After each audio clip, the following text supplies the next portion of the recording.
Good afternoon, ladies and gentlemen, and welcome to the USHCC's third presidential candidate Q&A session. My name is Javier Palomares, and I am the President and CEO of the United States Hispanic Chamber of Commerce. And I have the honor of representing 3.2 million Hispanic-owned firms in this country that collectively contribute over $486 billion to the American economy every year. We also advocate on behalf of 250 major American corporations, and we do this through our network of over 200 local chambers and business associations nationwide. And while the USHCC represents the interests of businessmen and women who happen to be of Hispanic descent, we never forget that we are first and foremost American businesses. And every tax bill we pay, every job we create, every product that we manufacture, and every service we provide goes to benefit our American economy. Now, this event follows headlining stories concerning the involvement of presidential candidates with America's Hispanic community, and as an association that represents millions of Hispanic business owners, we have an accountability to ensure that their voices are heard by each and every candidate, not only as business leaders, but as taxpayers, campaign donors, and ultimately as voters. This Q&A session is the third in a series. Already we've spoken to Senator Ted Cruz and Governor Martin O'Malley. And this forum is meant to set the record straight on a wide array of issues that concern Hispanic Americans. So today we'll be talking about a wide array of issues, including the economy, small business, international trade, immigration, climate change, and equal pay. Frankly, issues that affect all Americans. So with that, I'd like to welcome to the stage Senator Bernie Sanders.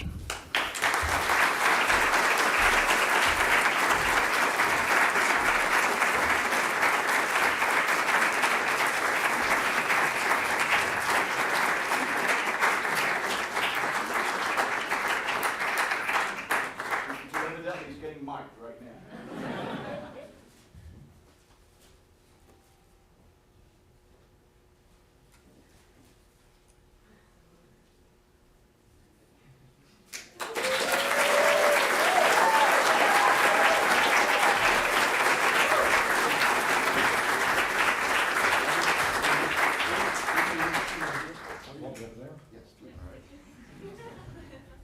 Want me on the left? Yeah, we usually do this to music. We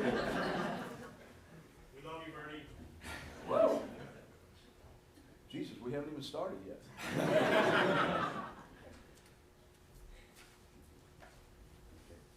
you.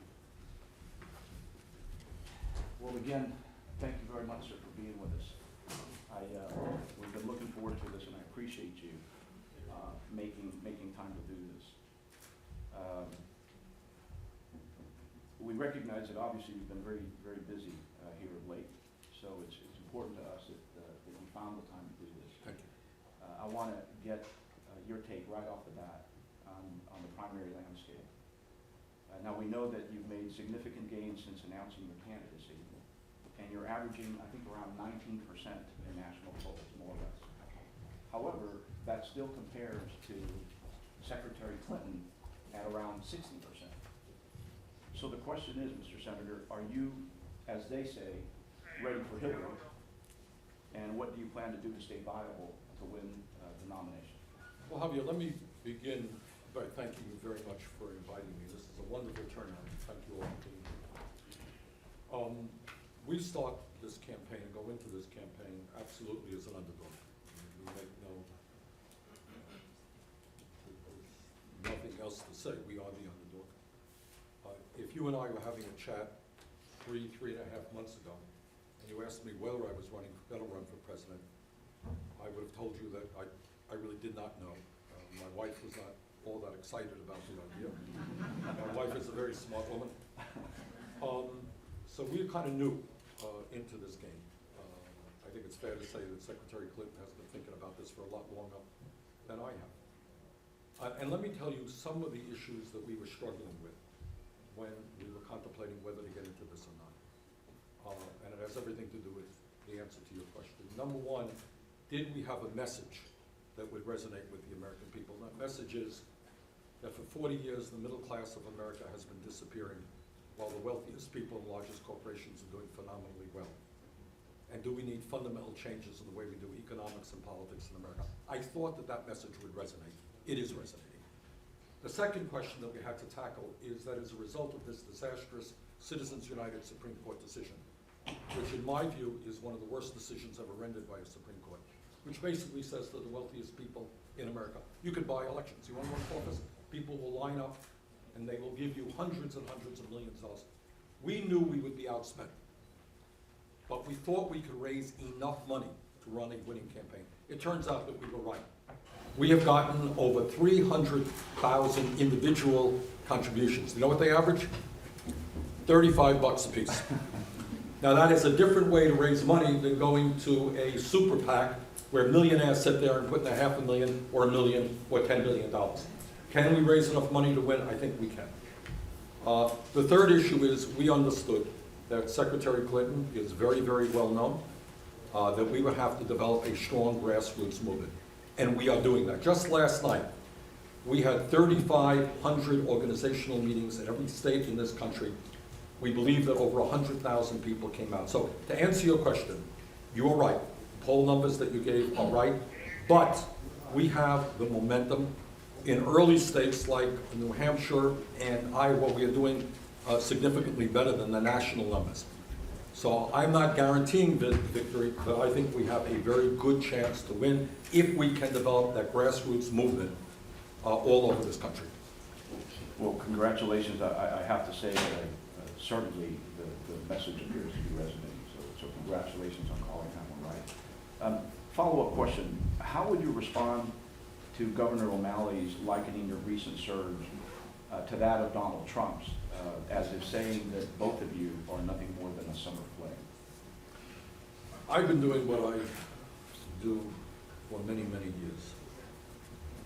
And when you have 100,000 people attending meetings last night, when you have rallies in which 8, 10, 11,000 people come out, when you have a website which is being inundated by hundreds and hundreds of thousands of people who are responding to our message, that in this great country it is unacceptable that we have the most unequal distribution of wealth and income of any major Western country on earth, that we are the only major country that does not guarantee health care to all people as right.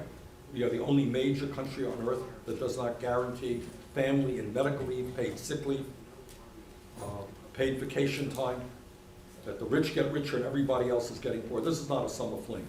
These are issues that are resonating with the American people who very loudly and clearly are saying enough is enough. This economy and our political system belong to all of us and not to a handful of billionaires. Good response.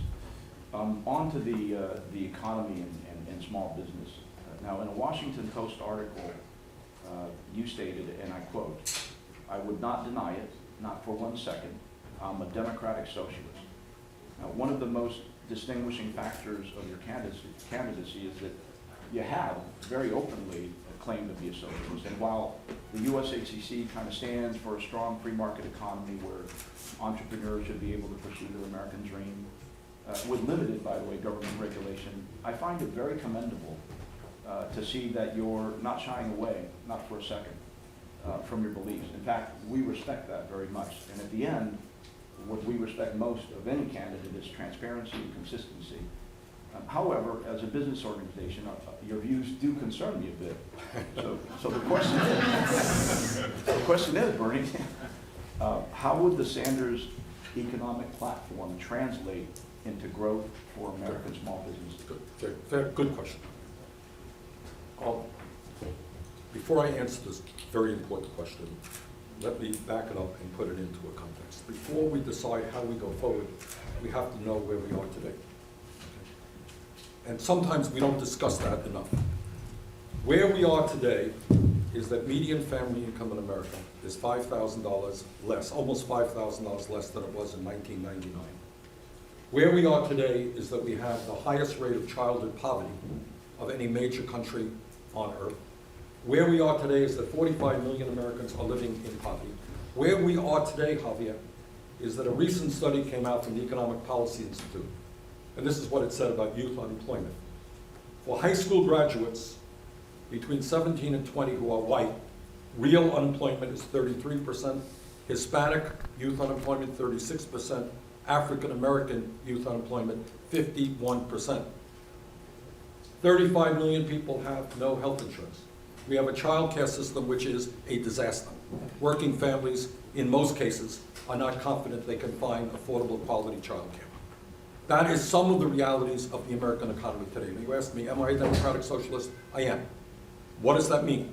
It means that you have the courage to look at countries around the world that are, in fact, doing things better than we are, just as there are things that we do that are better than what other countries do. And smart people look and steal the best ideas available, right? That's what business people do. I was a mayor. We looked at cities all over America. What ideas? What is San Francisco doing? What is Austin doing? What can we steal? This is what we can steal. From the business perspective, how many of your small business people struggle every day and spend huge amounts of time on health insurance?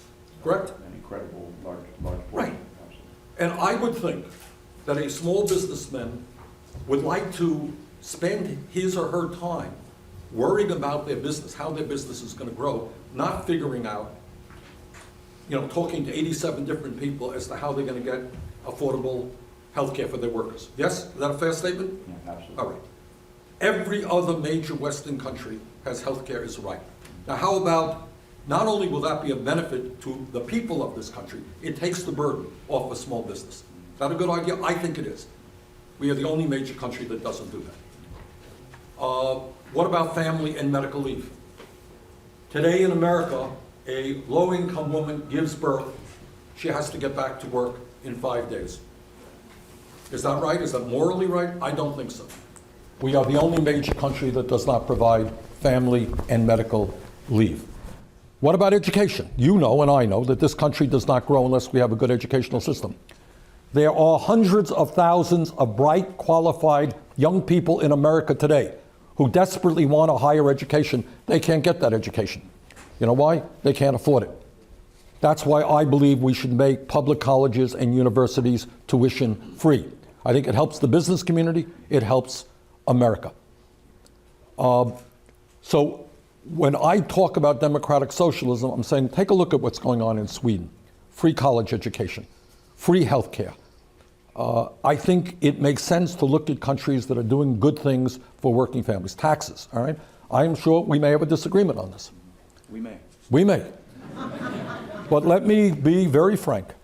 When you have the most unequal level of income and wealth inequality of any major Western country, when you have major corporations, I'm not talking about small businesses, major multi-billion-dollar corporations stashing their money in the Cayman Islands, not paying a nickel in taxes, I think that that is wrong.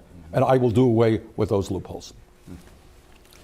You know, I did, however, want to hear from you in particular, how would President Sanders address the needs of minority-owned businesses, and specifically Hispanic-owned businesses? Can you share a bit about that? Yes. When real unemployment is as high as it is right now, I think we have got to invest in rebuilding our crumbling infrastructure. And I've introduced legislation that would spend $1 trillion over a 5-year period and create 13 million jobs. Now, as it happens, as I'm sure you're aware, the Hispanic community is in fact heavily involved in construction. I don't know the exact number, but a very significant percentage of Hispanic businesses are involved in construction. If we start rebuilding our roads, our bridges, water system, wastewater plants, this will make America stronger and more efficient, provide millions of jobs, and I think really be a significant boost to the Hispanic community. That's one way I think we can play a role. Thank you for the response. I'd like to chat about something that we feel very strongly about here at the USHCC, and that's equal pay. As you know, Senator, in this country, women's wages continue to stubbornly lag behind men's, even when doing the exact same job, with women more or less earning about 70 cents on the dollar, and Hispanic women more like 54 cents on the dollar. First of all, why do you think that is? And as president, what would you do to address that disparity? I think it has to do, to be honest with you, with sexism. that many of the businesses are owned by men. I think it is also part of an historical trend where 50 years ago, 40 years ago, well, women maybe were working for a few hours a week and then they went home and took care of the kids. That reality has changed, as you well know. Mm-hmm. We have the vast majority of people, of working women, many of them have kids, mm-hmm. are now in the workforce. Mm-hmm. And it is unacceptable, period. Your statistics tell us that we are discriminating against women, and I very much applaud your organization. Not every business organization does that. But to say it is indefensible, I don't know how anyone can defend saying that women make 70 or 78 cents, whatever the number may be, cents per hour compared to men. So I very strongly believe in two things when it comes to pay. One you may agree with me, and one you may not. Okay. All right.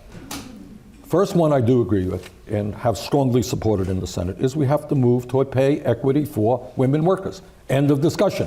Women deserve the same pay as men. We're on the same page. Agreed. Where we may not be on the same page is that I believe that the federal minimum wage of $7.25 is a starvation wage and is totally inadequate. So I am supportive of the efforts of Los Angeles, San Francisco, New York, Seattle, of raising the minimum wage over a period of a few years to $15 an hour. I have introduced legislation in the Senate, and as president, would fight for a $15 an hour minimum wage. We're actually on the same page on both counts. Are we? We're doing very well. Hold on. We're doing very well. Let me tell you something. All right. Maybe this isn't a summer fling. Who knows? All right. No. This is surprising to me. There are not many, as you know, we are being fought vigorously by many business groups who do not want us to raise the minimum wage. And I applaud you and the organization for having the courage to say that people cannot survive on $7.25 or $8 an hour. Actually, if you look at the track record of our business owners, again, it's 3.2 million of them collectively contributing about $486 billion to the economy every year and growing at a rate of 3 to 1 when compared to the general market. If you look at their employee base vastly, they are paying much more than the minimum wage to their own employees because of the I'm going to give you some applause for that. All right. On to trade. On to trade. We were doing really well, but let's go to trade now. Okay. All right, I've got to go away. An issue that the USHCC has worked on over the past several months has been, and we don't always agree with the administration, to be clear, but we have agreed on this. We've worked very hard on the administration's trade agenda. So I want to ask you, in light of the fact that 98% of U.S. businesses that do actually export are actually small businesses, we believe that access to more markets abroad is frankly a very good thing for the entrepreneurs that we represent, with more than 95% of the global market being outside of the United States. So the question is, can you tell us a little bit about your concerns with the Trans-Pacific Partnership as it stands today? Yes. Good question, fair question. And Javier, please do not understand my position as being something that we put a wall around America and we don't trade. Trade is a good thing. Okay. The question is, what kind of trade agreements do we establish? Who benefits from those trade agreements? Now, I voted, when I first got into Congress, 1991, at that period NAFTA came up. I voted against NAFTA. I voted against CAFTA. I voted against permanent normal trade relations with China. And you're quite right. I'm helping to lead the opposition against the TPP. Why? What I have always believed, and I think the facts bear me out, is number one, these trade agreements were essentially written by corporate America, the big money interest, by Wall Street, by the pharmaceutical industry. They were not written with the goal of improving life for people in the United States of America. Essentially, what they were written to do was to say to large corporations, okay, you do not have to pay workers in this country 15, 20, 25 bucks an hour. You can shut down in America. You can move to China. You can move to Vietnam. You can move to Mexico. You could pay people substantially lower wages, and you bring your products back into America. I believe that that was the intention of these pieces of legislation, and I believe that that is exactly what has happened. Two things. Since 2001, we have lost almost 60,000 factories in America, and I'm not going to tell you all of that is attributable to trade, but a lot of it is. And second of all, we are in a race to the bottom. So that now companies say to workers, well, you know, if you don't take a pay cut, we're going to go to China. Because we have that opportunity in China. So I believe in trade, but not unfettered free trade. Frankly, I do not believe that American workers should be forced to compete against workers around the world who make pennies an hour. I think that that is unfair. And I can go on longer. I don't want to go on longer. The TPP has additional provisions in it, which I do not like.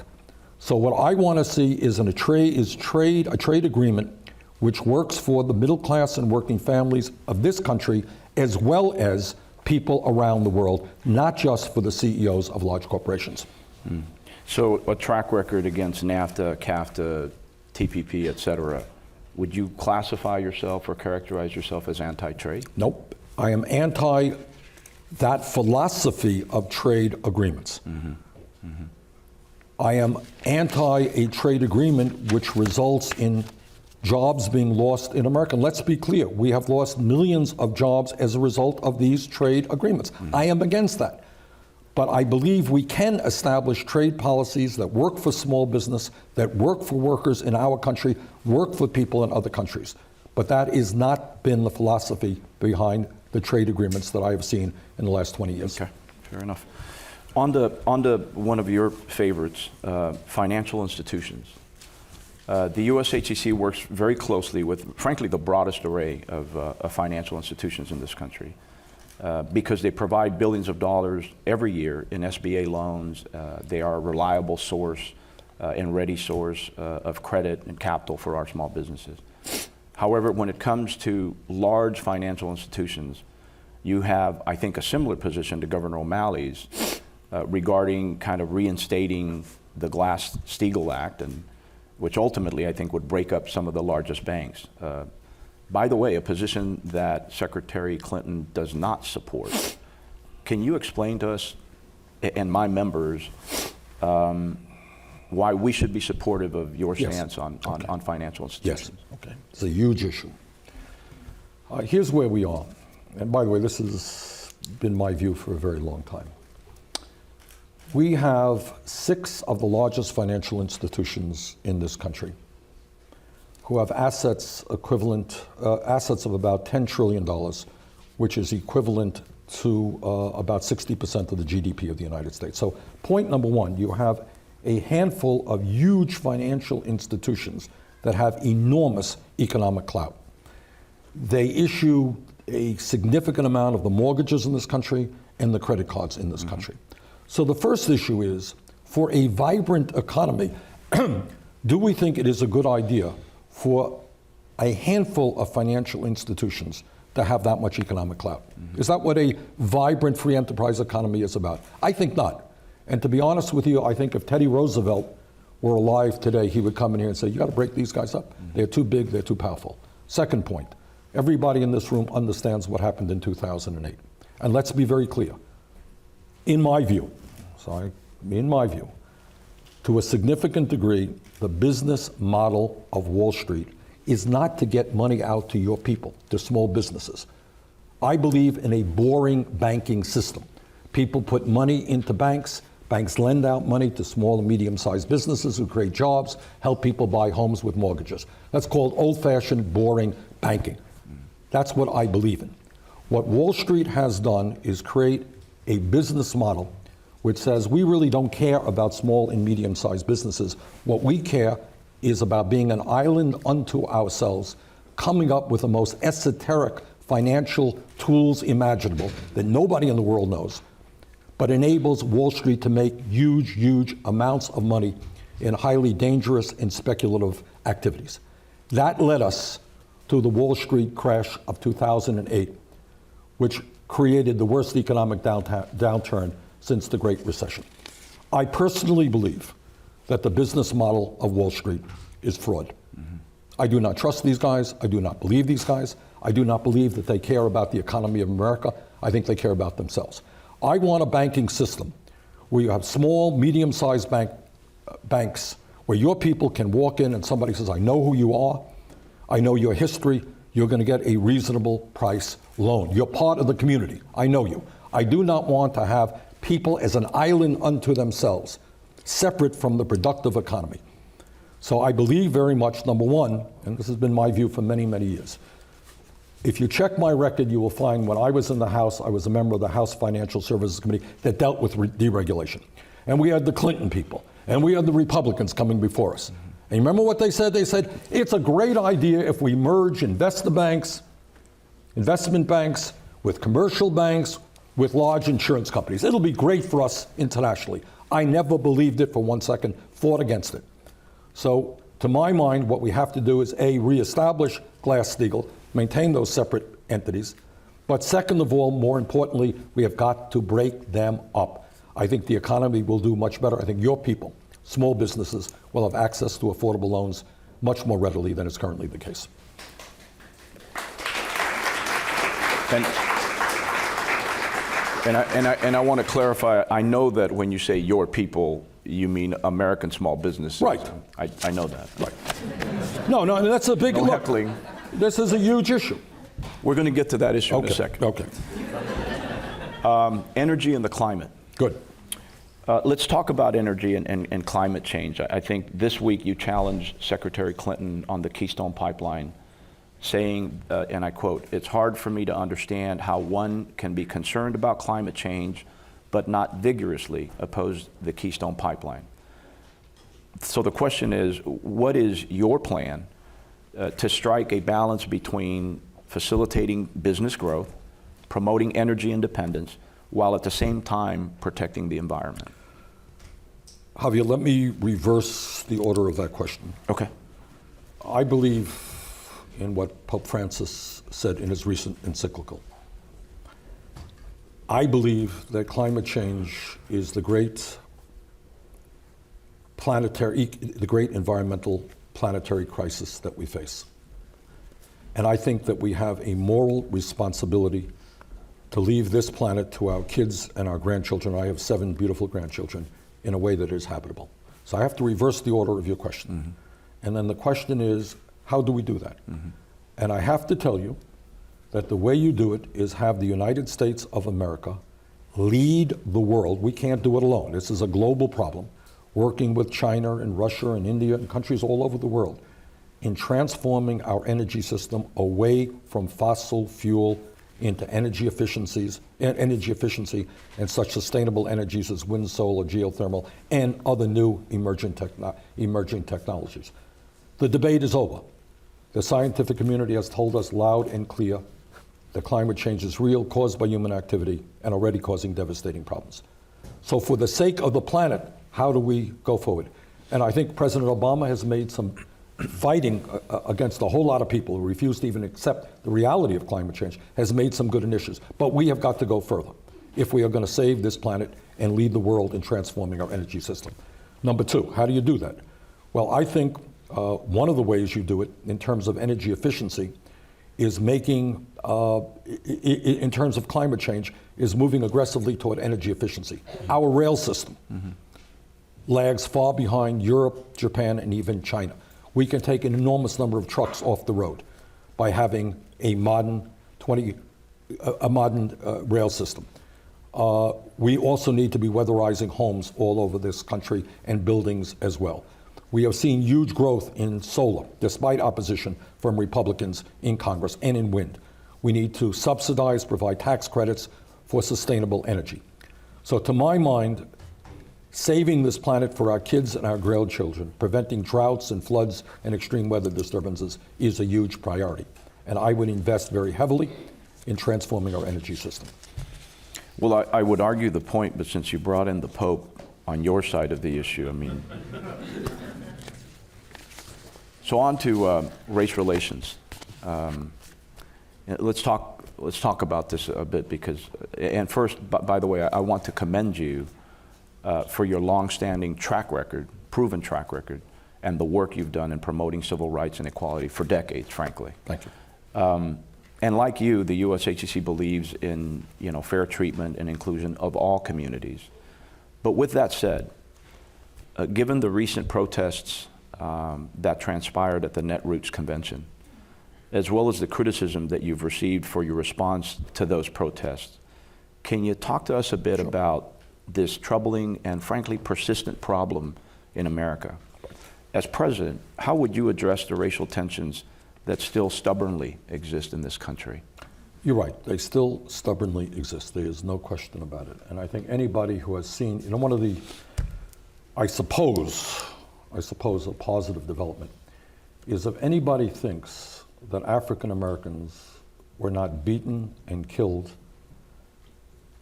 when under police custody for decades, you would be sorely mistaken. That is, of course, what has happened for decades.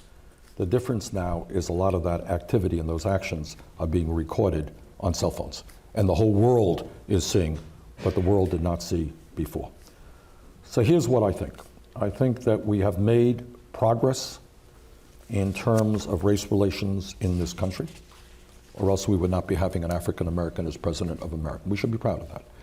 But I think that anyone who does not believe that, tragically, that racism is alive and well in America, that we do not have hundreds of hate groups whose whole function in life is to pit white people against blacks and Hispanics and Jews, Catholics, anybody else, you would be mistaken. That tragedy exists. So what do we do about it? What we do about it, among other things, is make sure that we have very significant police department reform in America, okay? What that means is that not only do we have body cameras, so we know what police officers are doing, but we also have a new regimen. I think force is used too much. I saw some people here see the Sandra Bland video. Frankly, if that was a white woman, nobody believes for 1 second that would have happened. Yanked out of a car for no particular reason, thrown to the ground, assaulted, handcuffed, thrown in jail, dead 3 days later. Her crime was she failed to make a right signal on her turn. You don't get thrown in jail for failing to signal where you're turning. So what we need to do is to take a hard look at minimum sentencing right now. Mm-hmm. We have far too many people in jail for nonviolent offenses. We have more people in jail than any other country on earth. We need to take a hard look at the use of force that police departments now utilize. I think we need to take a very hard look at some of our drug laws, to be honest with you. Too many people are being arrested and sent to jail for nonviolent offenses, and I want to take a hard look at that. But at the end of the day, we have got to continue the struggle to become a non-discriminatory society where people, as Martin Luther King Jr. reminded us, are judged by their character, by who they are as people, not by the color of their skin. And that means we have to have a Justice Department being vigorous, fighting discrimination, fighting against police departments who are doing improper things to minorities. And there is an enormous amount of work to do in that area. So you think racism is alive and well in the country? Tragically, it is. I think it's undeniable. Do you think I'm sorry. Do you think some people running for the presidency might be a bit racist? I think that the statement, one would hope. Look, you're never going to rid this country or the world. You stop and you think, Javier, and I did think about this recently, and I can't give you the answer. You think back to the origins of the United States, before we were a country, all right? Mm-hmm. Do you remember what the settlers, the people who came from Europe, did to the Native Americans? Mm-hmm. What atrocities were committed? And then we had the horror of slavery, and how many millions of people died and were dehumanized as a result of slavery. And then we had the attacks against Asians, and now we're seeing it against Latinos. For whatever reason, I'm not a psychiatrist, and I do not know why people apparently feel good about themselves when they're putting down and insulting other people. The statements that Donald Trump made were clearly outrageous, And it troubles me very much that a candidate for president would stoop to that level, period. Good response.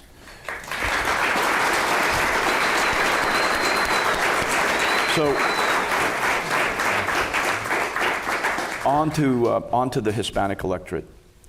In 2012, it's no secret that President Obama garnered about 72% of the Hispanic vote. Now, never before has the Hispanic electorate played such a critical role in electing an American president. and I actually shared this with the president. And I went further and I said, and I believe that never again will an American president be elected without openly courting America's Hispanic vote. Consider that right now in America, every 30 seconds a Hispanic turns 18 and becomes an eligible voter. That's a potential 60,000 brand new voters every single month, and that'll be the case for the next 21 years in a row. So the question is, as president, or as a presidential candidate, what will you, Bernie Sanders, do to attract and mobilize America's Hispanic vote? Well, we're making, on our campaign, Javier, we're making a bit of progress on that. And I think you're going to see us doing more outreach to the Latino community. And we're starting to do that. I would think that we're going to do well for two reasons. Number one, our message of social justice, a message that says that every young person in this country has a right to higher education because we're going to establish tuition-free public colleges and universities. I think that will be a popular and meaningful proposal for all people in America, but especially minority communities that are struggling economically. Our message that when youth unemployment for the Hispanic community is 36%, that rather than seeing these kids go to jail, we should invest in jobs and education. And I have legislation in that does that. I think that that will be appealing to the Hispanic community. Healthcare for all, appealing to the Hispanic community. So first point is, I think our economic agenda, which says that we have got to reach out to working class, low-income families and give them dignity, give them jobs, give them decent income, that will be a proposal I think that many Hispanic families will respond to. Second of all, obviously, there is another issue, and I guess we can get into the issue of immigration. Is this what do you want to save that one for a moment? Let's save that one. Okay, good. Let's go with All right, so I think we have an economic message that speaks to all working Americans. And given the fact that a disproportionate number of Hispanics and African Americans are struggling economically, I think it speaks even more strongly to them. So I don't want to put words in your mouth, but if I captured the essence of the response, you would solve social issues and challenges through economic solutions. Well, that's an important way. I mean, one cannot turn one's back on the fact that 36% of Hispanic youth are unemployed, or that millions of Hispanics don't have any health insurance or can't afford health insurance. Those are issues that have to be dealt with. Is that the only issue? We have got to break down discrimination in America. That goes without saying. And I would have a Department of Justice which would be vigorous in fighting discrimination at all levels of our society. Now, some candidates have been accused of what I call Hispandering. Specifically, do you have a track record regarding issues that you think are important to the Hispanic community? Above and beyond the economic agenda? Well, I'll give you an example of something. And I have to be honest with you and tell you that I come from a state which is 95% white. That's the reality, and that's the state that I'm very proud to represent. We're a beautiful state. Love Vermont. Good, you get up there? Absolutely. Okay, great state. Want all of you to come on up. But I'll tell you a story, if I might. In 2007, as I recall, I learned about a horrific situation which is existing in Immokalee, Florida. Does that town mean anything to you? Immokalee, Florida is a small town near Naples, Florida, where it turns out most of the tomatoes that are used by McDonald's and Burger King and fast food restaurants, that's where the tomatoes are grown. I went to Immokalee to stand with the undocumented tomato workers who are being exploited in the most horrific manner.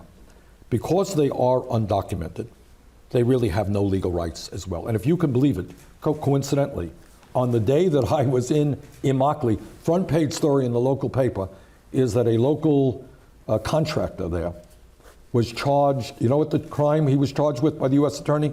Slavery. Slavery in the year 2007, because he was holding workers involuntarily and forcing them to work. That is how bad the situation was. People were getting horrendously low wages. I went to the homes there. Terrible, overcrowded shacks, working conditions abysmal. What we did, Javier, after I was there, we worked with some of the people who were supporting these workers. We held a hearing on my committee, Health, Education, Labor, which was then chaired by the late Ted Kennedy, a good friend of mine. And to make a long story short, the impact of that was, along with a lot of other effort, to improve the wages and standard of living of those workers. Okay? I'm a senator from Vermont. I did not have to do that. Didn't get me any votes back home. But I did it because it was the right thing to do, because when undocumented workers get exploited, it's not only they who suffer, but it's every worker in America. You happen to be talking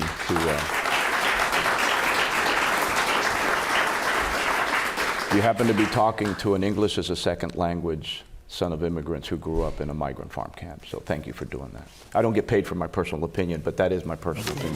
Thank you. So on to immigration. Now on immigration, our association views immigration reform as, frankly, an economic imperative that we think is critical for the continued well-being of our economy. So the question is, how do you propose that we harness the power of immigrants for our economy to continue to be the most competitive economy in the world? Good. Excellent question. For a start, I think economically and morally, it is unacceptable that we have millions of workers who are living in the shadows. And by the way, I'm also the son of an immigrant. My dad came from Poland at the age of 17. I heard. Without any money at all. Here's a story. I was just in Louisiana, New Orleans, just on Sunday, actually. At the end of my remarks, a group of young Latino kids came up to me. Beautiful young lady, maybe 16, 17, tears in her eyes, saying that she is scared to death every day that she or a member of her family will be deported. Okay. So you have the moral issue of 11 million people in this country who are undocumented.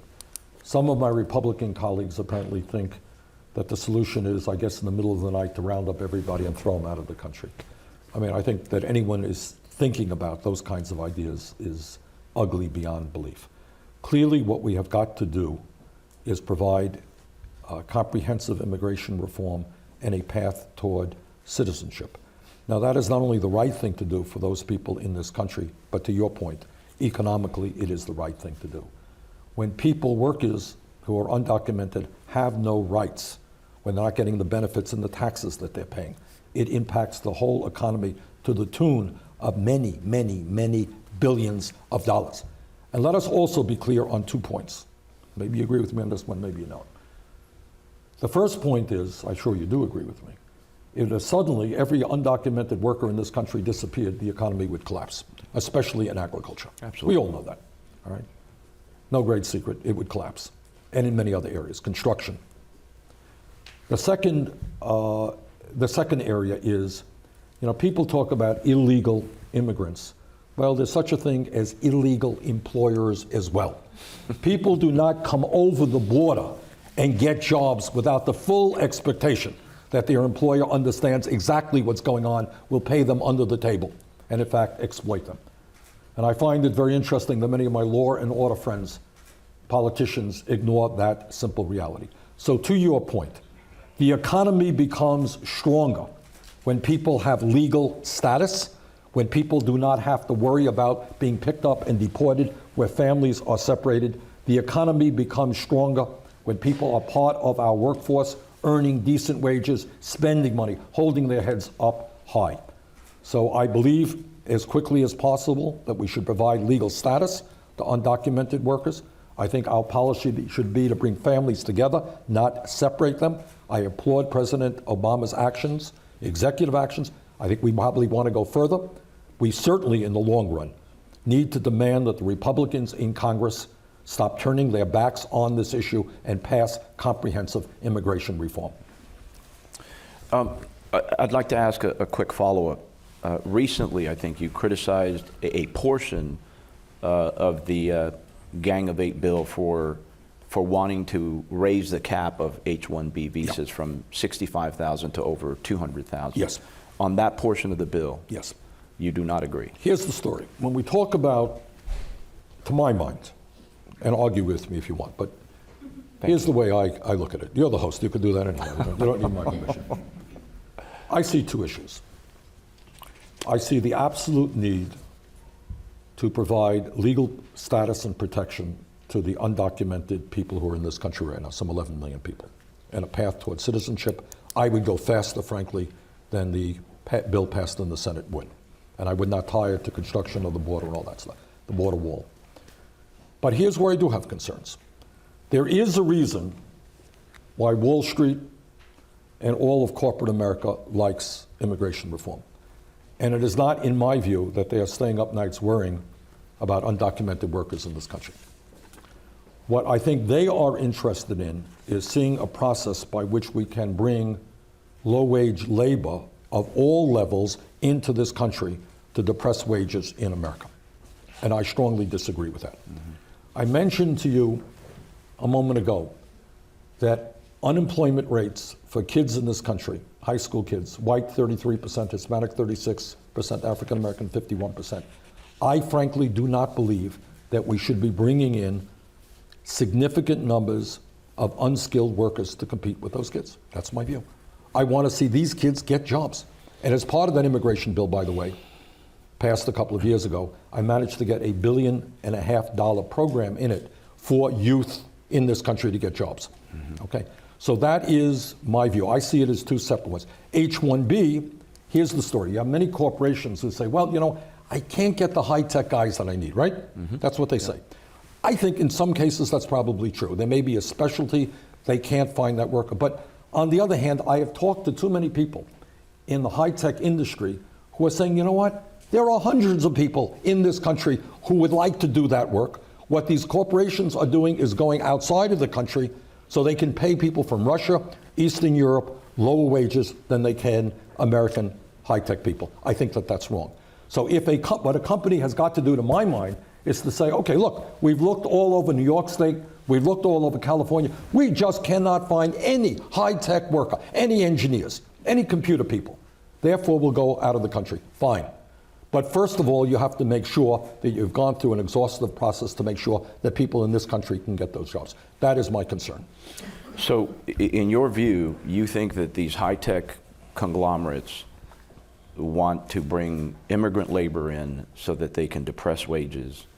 Wouldn't you think, though, that maybe it's more of a training and education issue, that the young people or people who are unemployed today don't have the skill sets? Isn't this more a training and education issue than it is raising or lowering the cap on H-1Bs? The answer is an unequivocal yes and no. So we agree? No. We agree that we are doing an abysmal job in educating our young people for certain types of jobs. I have no doubt, and I know for a fact, I see it in Vermont and it's true all over this country, there are highly skilled, good-paying jobs that our educational system has not enabled young Americans to get. Mm-hmm. That's true, and I accept that. On the other hand, what I will tell you, that there are corporations who would prefer to bring people, high-tech skilled people from Russia and other countries into America at lower wages rather than pay an American worker a higher wage. Let's move on. Mr. Senator, is there one differentiating issue in your platform that you think truly distinguishes you and gives you the best chance to connect with voters in this country? The best chance to? To connect with voters in this country. Yeah, I do. If you check my record, and I urge people to do so, throughout my political life, when I was mayor of the city of Burlington, when I was a member of Congress in the United States Senate, I have taken on virtually every powerful special interest in this country. I've taken on the private health insurance companies.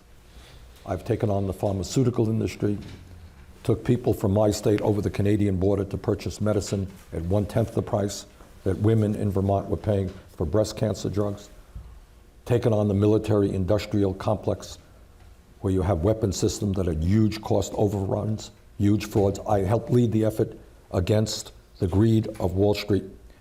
And I think, and on it goes, I think that at this particular moment in American history, where so few have so much wealth and so much power, that if we are going to expand the middle class rather than see it shrink, if we're going to make sure that all of our kids in this country get a good education and are able to get a higher education regardless of their income, if we are going to provide health care and family and medical leave to all of our people as a right, if we're going to create the kind of nation that allows all of our people to have a decent standard of living with decent jobs and decent income, we need leadership now that is prepared to take on the billionaire class. And I know that sounds kind of scary, but what you have right now are, in my view, Javier, I know that not everybody agrees with me, but in my view, you have a handful, a small number of people with incredible wealth and incredible power who not only have huge control over the economy,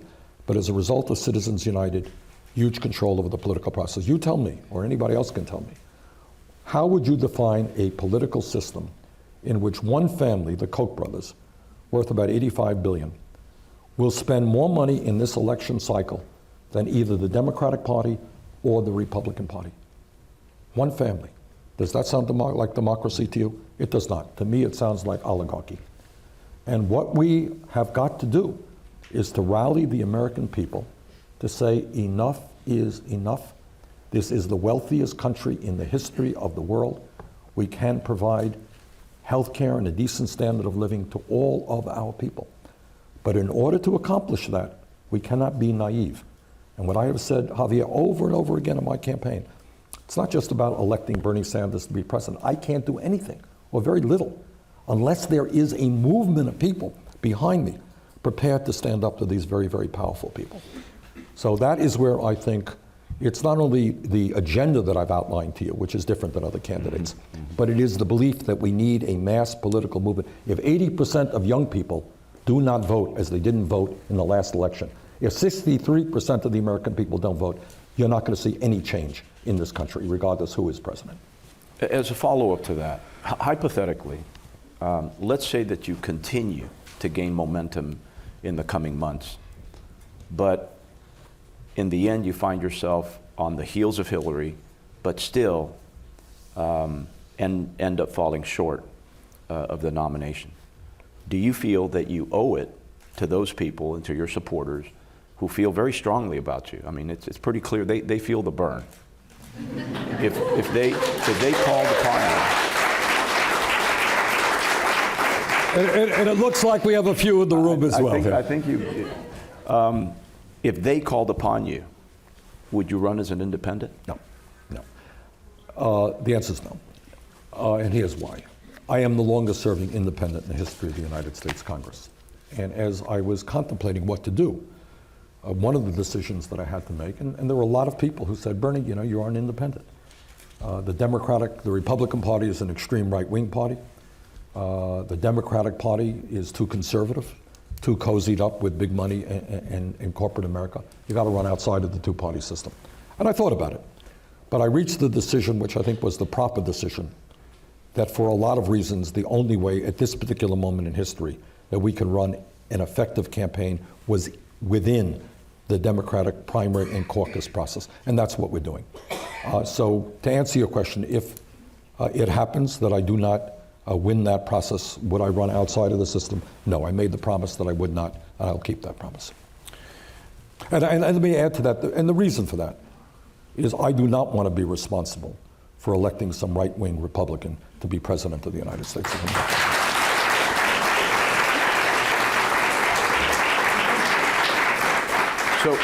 So Senator, thanks again for spending time with us today. And to end today's discussion, I want to ask a final question. Now, you've compared our nation's shortcomings when it comes to issues like public health care, public education, taxes, and other things. You've compared us to nations like Denmark, Norway, Sweden, and we come up short just about on every front.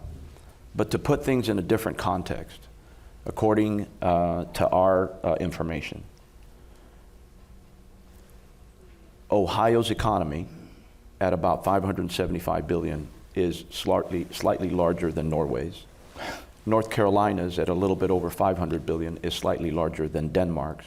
And Indiana's at $342 billion is slightly larger as well. So if you look at the total US GDP, we're at about 17.5 trillion.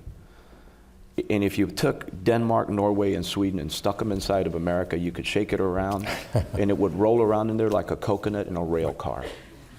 Is it fair to compare our nation with our complexity and our GDP to nations like Norway, Sweden? And by the way, I love Norway, I love Sweden, but do you think that's a fair comparison? And that's a good question. And obviously, and let me add to it, we are a far more diverse nation than are the Scandinavian countries, who are having their problems with immigration, as you know. But it's not a question of the size of the GDP, and you're of course right. The United States has a huge economy. The question is a vision. So I would say to you, Javier, that no matter the size of the country or the complexity of our economy, should we have the highest rate of childhood poverty, almost 20%, of any other Western industrialized country. So I don't care about the complexity or the size. I don't think we have got to do that.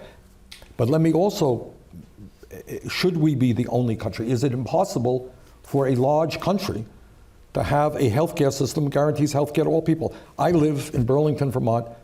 I am 100 miles away, or an hour away, I should say, unless you drive really fast, about an hour away from the Canadian border. Now, we are much larger than Canada, but Canada is not a small country. They have had a national healthcare system, single-payer system, for many decades, which works pretty well. UK is not a rinky-dink little country. They have more or less a socialized healthcare system, which the people of that country are pretty proud of. So to answer your question, I'm not comparing the size and the complexity of America's economy with Sweden or Denmark. I'm talking about a vision of where we want to go. And I believe that if we had the political will, we could guarantee health care to all people as a right. We certainly could have family and medical leave, paid vacation time, paid sick time. And I think we can also have a much fairer tax system, which would result in a lot less income and wealth inequality than we have right now. Good response.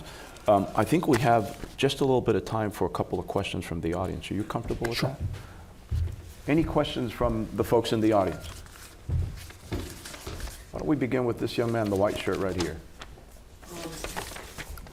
Your emphasis on building jobs and putting people back to work, does that have to come at the expense of your environmental plan that you've also laid out? Good question. You've been pretty vocal about the Right. Great question. Great question. Everyone hear the question? Is there a contradiction between creating jobs and protecting the environment? So let me repeat what I said to Javier a few moments ago, that I believe that we have got to be extraordinarily bold and aggressive in dealing with climate change. But I also believe, in fact, that it is not a contradiction to be talking about rebuilding our crumbling infrastructure. For example, among other things, if you have a strong rail system, you know what that will do? That can take a lot of trucks off of the road and create a much more energy efficient transportation system. When you weatherize homes, as we're doing in Vermont, you are creating jobs and making massive cuts in carbon emissions. So I don't see a contradiction. I think that we can move aggressively toward sustainable energy and energy efficiency, and in fact create jobs in doing that, while at the same time we are effectively combating climate change. Is Dan, where's Dan from CNN? I can't, Dan? Senator. Hi, sir. I want to ask you about the 2007 comprehensive immigration reform bill you voted against. Right.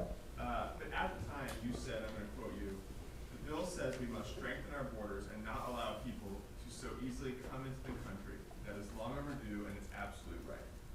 Why did you say that back then when now you're saying that you wouldn't tie immigration reform to building a wall or anything about force? Well, there's the very significant difference in scope of what the recent bill does compared to what that bill does. My concern about the bill that I voted against has to do with exactly what Javier and I discussed a few moments ago. And that is that there was too much emphasis on bringing low-wage workers into this country, okay? What I want to see and what is better about the recent bill is, number one, that there is a path towards citizenship which is absolutely essential. And second of all, that I was able to get a fairly significant amount of money into providing jobs for young people in this country. And that is the difference between, among other things, those two pieces of legislation. How about Luis Alonso? I can't. Luis, what's from Associated Press? Yes, hi, many thanks. I would like to ask you about foreign policy. If you could please talk about concrete initiatives you have in mind Good. for Western Hemisphere, in Okay. particular for Latin America, where the big Good. trends you see and what you have in mind. Well, as I mentioned to Javier, I voted against NAFTA for a number of reasons. But by the way, in my view, if you look at the impact that NAFTA has had on Mexico, one of the impacts that it has had that we have got to own up to is massive dislocation of small farms in Mexico and driving a lot of workers off of those farms into the cities and into very bad situations. Second of all, I will tell you that I am concerned when I see how aggressive China has been in moving all over the world. Obviously, Latin America is our neighbor, and I am not impressed to the degree that we have been reaching out with Latin America. I support very strongly the President's initiative in normalizing relations with Cuba. I think that's a step forward. But I think that to a too significant degree, we have ignored those people who are closest to us. And I think we've got to work with them in intelligent ways to improve their economies. I don't have to tell anybody in this room that what we have seen in Guatemala or El Salvador or Honduras, the kind of violence and mob rule there, resulting in kids having to flee, that is something that the United States has to pay attention to. Lastly, broadly speaking, on foreign policy, I voted against the war in Iraq. I think history will record that as the right vote. And if you read some of my speeches at that point, much of what I feared would happen, in fact, did happen in terms of the destabilization of that region. Alex Seitz-Walls with MSNBC. Hi, Senator. On immigration again, Forward Us responded. Can you, a little bit louder, Alex? Forward Us, which is a pro-immigration reform Yeah. group backed by tech companies and some tech entrepreneurs, responding to your Vox interview yesterday, a very tough statement. They say in the headline that you are wrong on immigrants. They say that your statements are troubling, that you falsely pit immigrants as obstacles to tackling unemployment, and they're just plain wrong. So how do you respond to that, and do you think that immigrants can take jobs from Americans? Well, you got to be careful about defining the word immigrants. What they are talking about is completely opening up the border. That was the question. Should we have a completely open border so that anybody can come into the United States of America? If that were to happen, which I strongly disagree with, there is no question in my mind that that would substantially lower wages in this country. When you have 36% of Hispanic kids in this country who can't find jobs, and you bring a lot of unskilled workers into this country, what do you think happens to that 36% of kids who are today unemployed? 51% of African American kids. I don't think there's any candidate for president, none, who thinks that we should open up the borders and not see that as having a negative impact. So to my mind is, what do we do and how do we address the problem of 11 million undocumented people in this country today? We move aggressively toward a path toward citizenship. We move as fast as we can to legal status. We provide protection for those people. But to simply open the borders of America, do you think there is any candidate for president who thinks that that makes sense? I don't think so, nor do I. Elise Foley with the Huffington Post.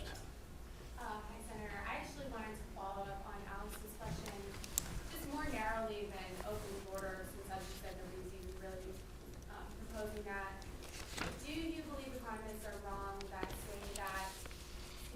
say that immigration improves the economy and actually can create American jobs? Do you believe that that's wrong? And do you think the legal immigration should be restricted? Do I think that illegal immigration should be restricted? No, I don't. No.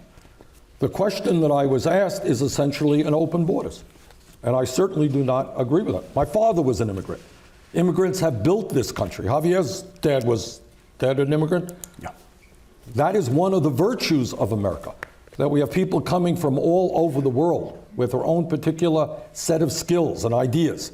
That is what makes America a unique country on earth, something that we should be very, very proud of.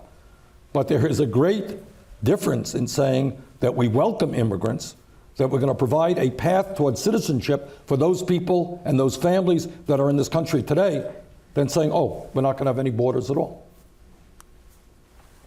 I think we agree on one more thing, that immigrants make America more American.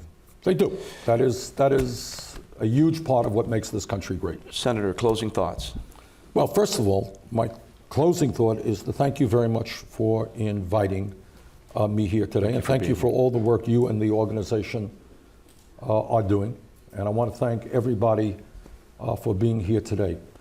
Let me just conclude by saying this, and Javier just, I think, hit the nail on the head. We are a great country, because my dad comes from Poland, and your family came from? Mexico, Came Spain. from Mexico.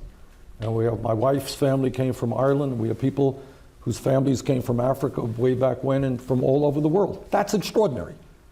That's extraordinary. And we bring those energies and those ideas and those cultures together.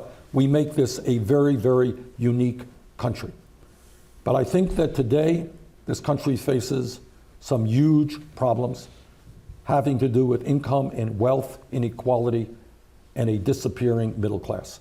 But I have absolute confidence that if we stand together and not let folks out there divide us, because your family came from Mexico and my family came from Poland, not divide us because you're a woman and he's a man, then you're black and he's white, then you're gay and you're heterosexual. If we prevent them from dividing us up on those bases, and we stand together to say, you know what, all of our kids deserve the right to go to college regardless of their income. All of us deserve health care. Yes, we are going to combat climate change. No, we're not going to have a campaign finance system that allows billionaires to buy elections, et cetera, et cetera, et cetera. When we stand together, the future of this country is extraordinary.